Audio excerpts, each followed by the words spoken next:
Welcome back, guys, for another video. Today we are doing a FDM 3D printed Night King from Game of Thrones. I'm really excited to do this. This print came out absolutely amazing.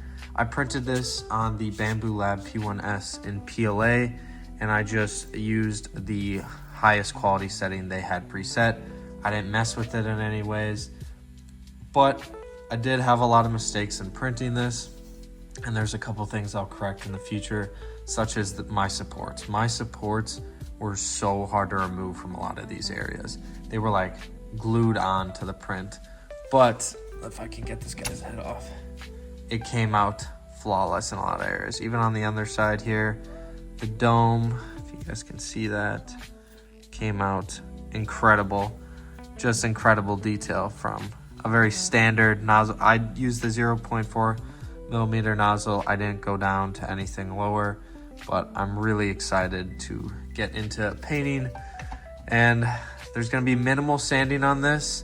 I just took an X-Acto blade and cleaned up some of the support areas, but everything is in segments. The hands, if I can get them off, the arms, and then this whole body, this base plate comes off too, came out beautifully.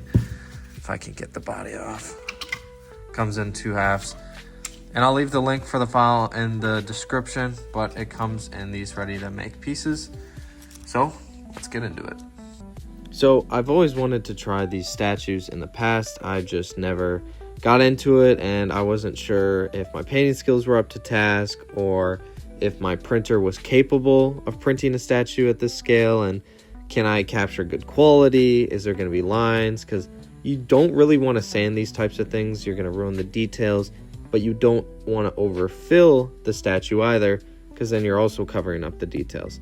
So I'm just experimenting away. I've seen a couple people make these and 3D print them. You can mess with the settings all you want, but I just did the standard settings. I think for next time, I'm going to adjust the supports so they come off a little easier, but I'm just going straight in. So I want to do a very thin down Bondo acetone mixture. Very like watery mixture. That way you don't get brush strokes and you don't mess with the texture of the print and you don't fill in unnecessary details. So I'm just going to do 2 coats of this Bondo throughout the whole statue, and then we can get into our next filler. After the Bondo acetone dried, I just dusted on some Rust-Oleum filler primer, making sure to be very careful so I don't gunk up any of the details. So I'm just going straight into it. I have never painted a statue like this before, especially at this scale. I'm used to painting helmets and big designs, so this is entirely a learning experience for me. But I wanted to start with a base coat of Liquitex acrylic ink.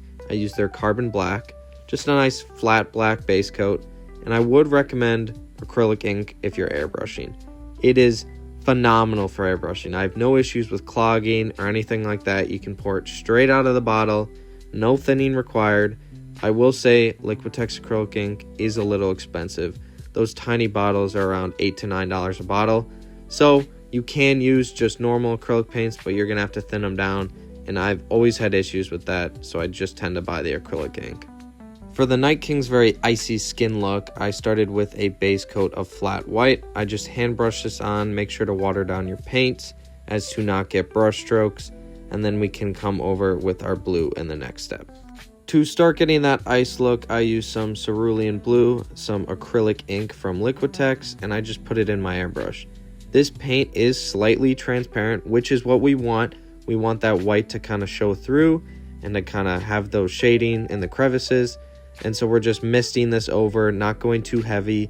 We want the cerulean blue in its lightest form, because if you spray this on too thick, it becomes too bright of a blue and kind of takes away from that ice look.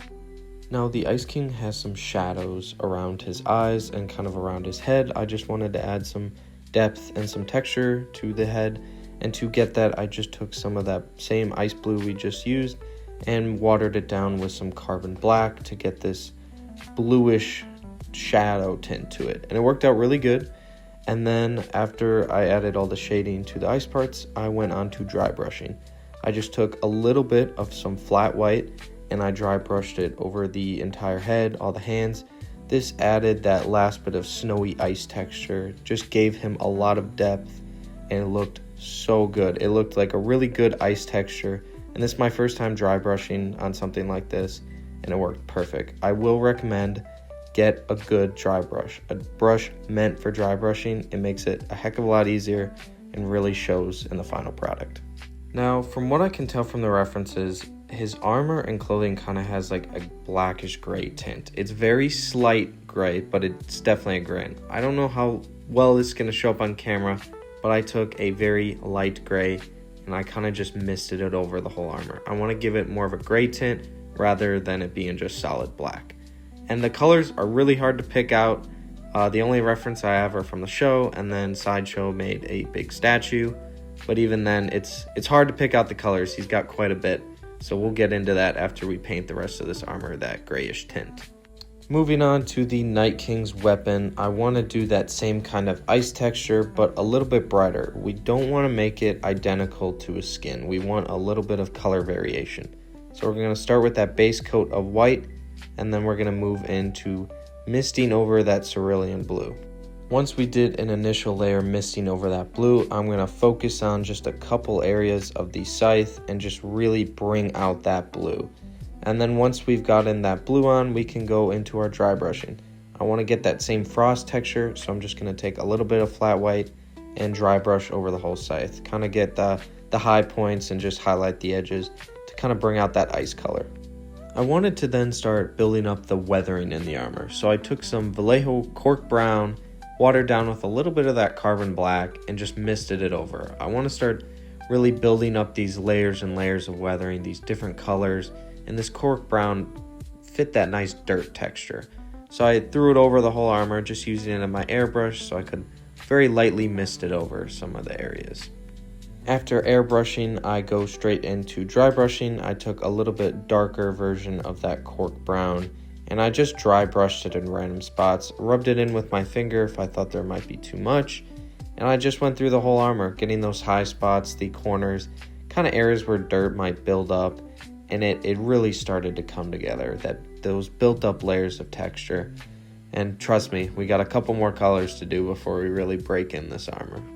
After putting that cork brown over, I took some blackish brown, just mixing that carbon black with that Vallejo cork brown. I want to kind of keep all the colors consistent and melted together when I want to do different shades. So that's what I did for the fingernails. These were very hard to paint, kind of annoying to paint, but I think they turned out really good. The next paint I'm going to be using is a Liquitex Burnt Umber, and I watered this down a little bit, but not too much. And you just kind of want to go over the whole armor with a tiny brush and wipe it in random areas. We're just trying to add some more color variation, different browns and weathering, and it really adds that little bit more texture that's just going to show the age and the wear that the Night King has.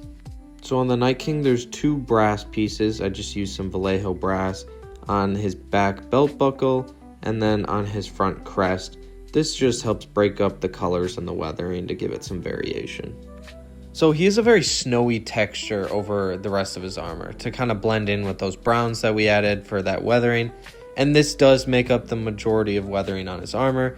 It's almost like this bluish white. It's barely blue, but I kind of just mixed up a blue, a little bit of white until I got the consistency I liked.